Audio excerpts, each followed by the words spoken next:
Hello everyone, it's me Uncle John. Today I am going to read S4 4031, The Great Houdini, the world famous magician and escape artist by Monica Colling, illustrated by Anne Rees. There is a summary here, an introduction to the life of Harry Houdini, one of the most famous magicians of all time. Chapter 1. Every summer, the circus came to Appleton, Wisconsin. 9-year-old Eric Wise loved the acrobat and the magician. He wanted to be a performer. "I will call myself the Prince of the Air," he told his brother Theo. Eric made a trapeze out of a broomstick and 2 ropes. His mother sewed him a costume. He looked like a real acrobat. Soon he was ready for his first performance. The neighborhood kids gathered to see the show. Eric and Theo had made a stage. An old sheet was used as a curtain. Eric ran out from behind the curtain. He grabbed the trapeze and began to swing back and forth. He stood on his hand. He hung by his knees. Then it was time for his best trick. Theo stuck needles in the ground. Eric swung over the needle. He picked up every single one with his eyelids. Wow. Eric Wise was born in Budapest, Hungary in 1874.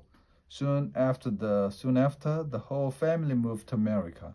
His father was a rabbi. He didn't make enough money to feed his large family. Eric and his brothers did odd jobs to earn money.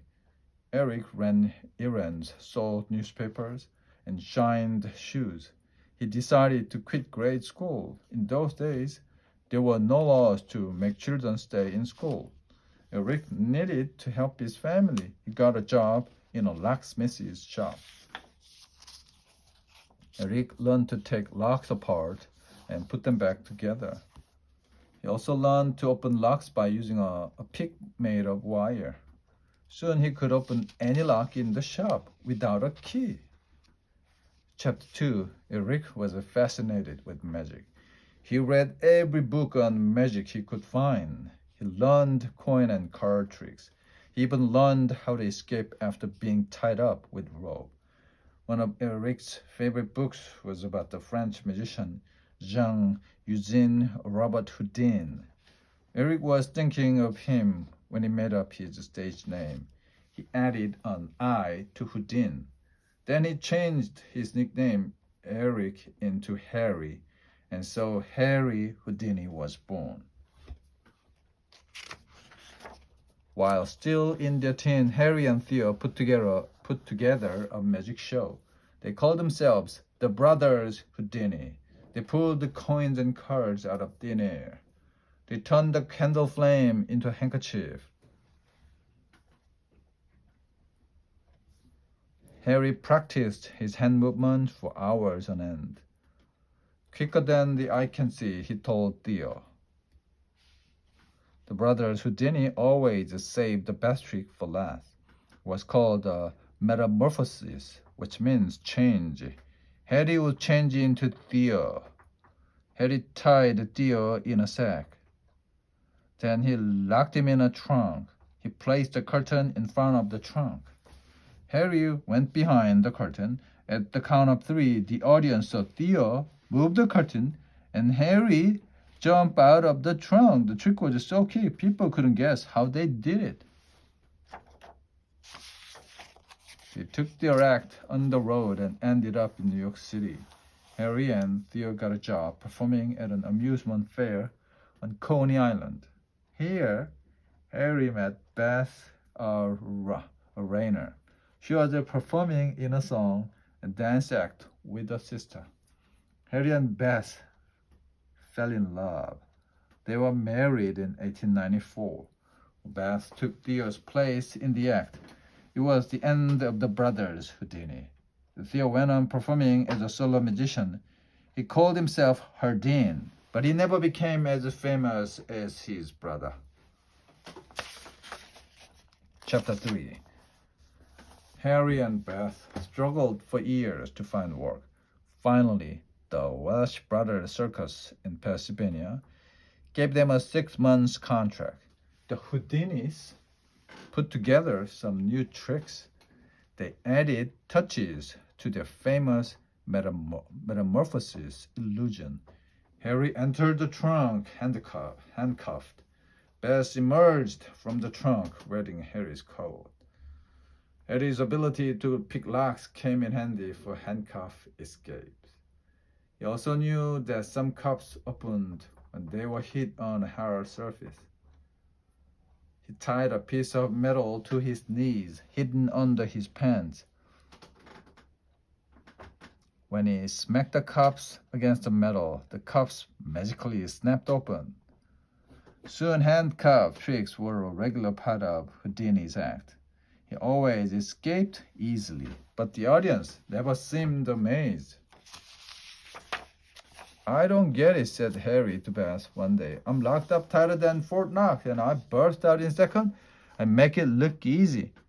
"Maybe it looks too easy," replied Beth. From then on, Houdini did the handcuff escapes inside a cabinet with only his head showing. He took his time. He groaned and sweated and strained. Then he burst out waving the cups. The audience went wild. Now they loved seeing Houdini break free. Houdini added a straitjacket escape to his act.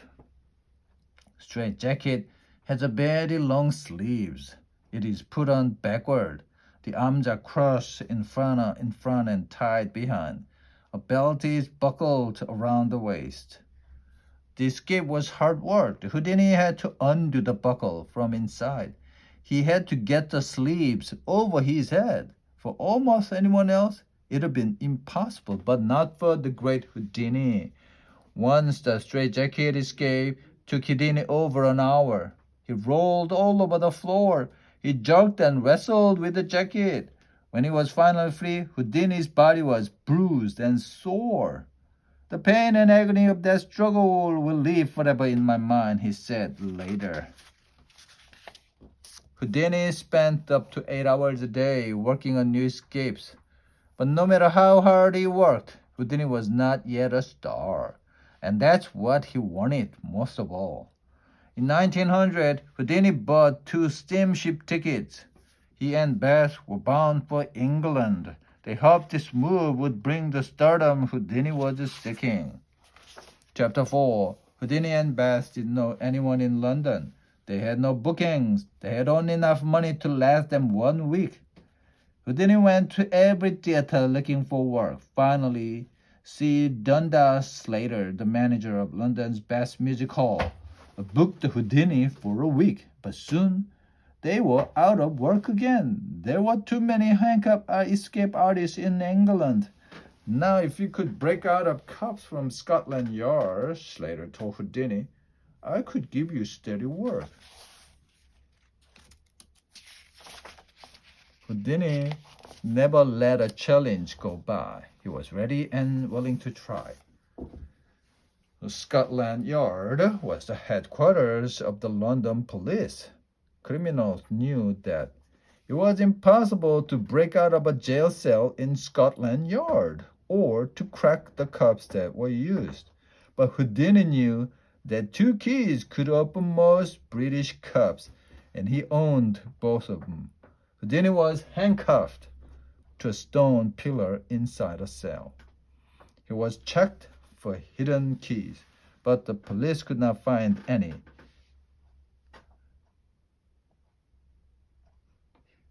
Houdini had hidden the key when no one would think to look. He had swallowed it and was holding it in his throat. "You won't be going anywhere, I'm sure," said Superintendent Melville, as he closed the door with a smile.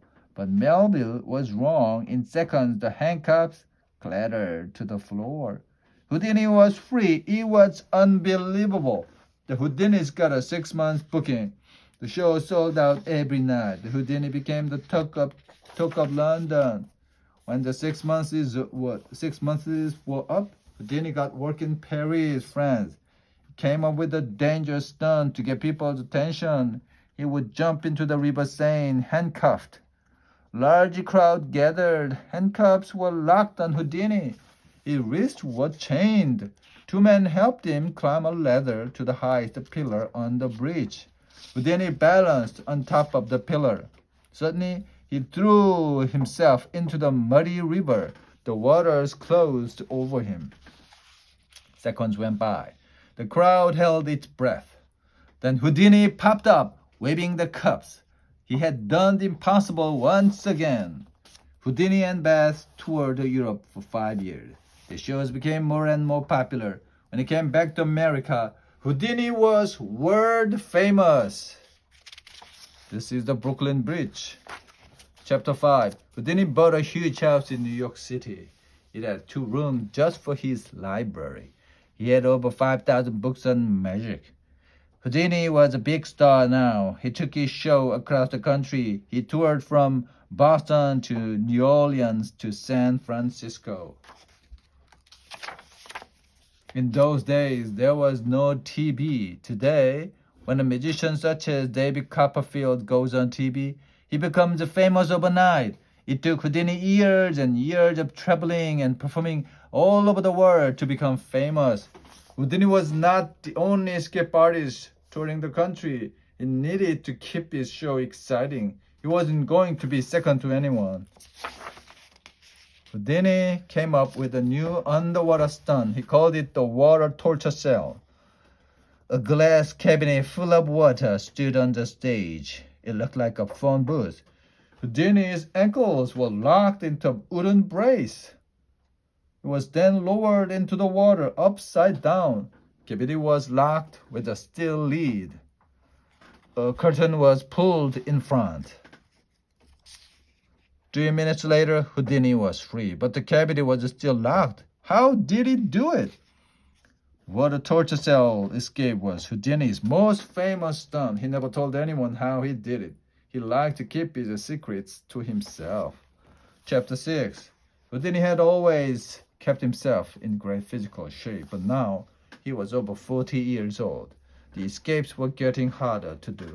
He began to put magic tricks back into his act, but these illusions were bigger than the ones he used to do. Houdini's biggest magic trick of the time was the vanishing elephant trick. He performed it for the first time in 1918 in New York City. Ladies and gentlemen, Houdini shouted, please welcome Jenny. Jenny, the 10,000-pound elephant, tromped into the ring. She wore a wristwatch on her left hind leg. 15 men wheeled out an 8-foot square cabinet. It was big enough to hold an elephant. Jenny was led into the cabinet. Houdini pointed at the watch on her back leg. Jenny keeps good time, he told the audience. She will vanish in 2 seconds. The doors were closed. Houdini counted 2. He opened the doors. Presto, the cavity was empty. Jenny had vanished into thin air. The audience loved this wonderful trick. It became one of Houdini's most famous illusions. Houdini still performed a few of his old escapes. One was a straitjacket escape, but with an added twist. Houdini took the stunt outdoors. He performed it hanging upside down from the outside of a building, 45 feet above the street. Houdini stopped traffic with this stunt. Thousands of people jammed the streets to watch. Once, a high wind slammed Houdini into the side of a building. He was badly bruised. Houdini's daring escapes brought him near death more than once. Many people thought it was only a matter of time before an attempted escape took his life. Soon, Houdini would meet his death, but not in the way people imagined. Chapter 7. In the fall of 1926, Houdini was performing on Montreal, Canada. Two students came to his dressing room. One had heard that Houdini was strong enough to take any punch. Before Houdini could prepare himself by clenching his muscle, student hit him hard in the stomach several times. Houdini was in severe pain. At the evening show, he was in a cold sweat. His temperature was high. In Detroit the next day, Houdini went to a doctor. The doctor told him his appendix had to be removed. After the operation, Houdini grew even sicker. He had an infection. Houdini should have canceled his show, but he didn't. That night, he went on stage with the temperature of 104. After the first act, he collapsed backstage. Houdini was rushed to the hospital, but it was too late. He was dying. Houdini had challenged death many times. He was used to winning, but this time he would lose. Houdini died in the hospital on October 31st, Halloween. His body was sent back to New York City. Was sent in the bronze coffin. Houdini had planned to use in his buried alive escape. Newspapers all over America carried the story of Houdini's death. 2,000 people attended his funeral outside. Thousands more jammed the street. There would never be another magician like Houdini. Many believed he had superhuman powers. But Houdini always told them, "There's a trick to everything that I do." Perhaps Houdini's greatest trick was becoming who he was. He was born into a poor family. He was uneducated, but through hard work and determination, he became the world's most famous magician and escape artist. Houdini wrote books, starred in movies, and was the president of the Society of American Magicians. Once, reporters asked Beth if she knew the secret of Houdini's success. She replied, "It is Houdini himself. That's the secret." The end.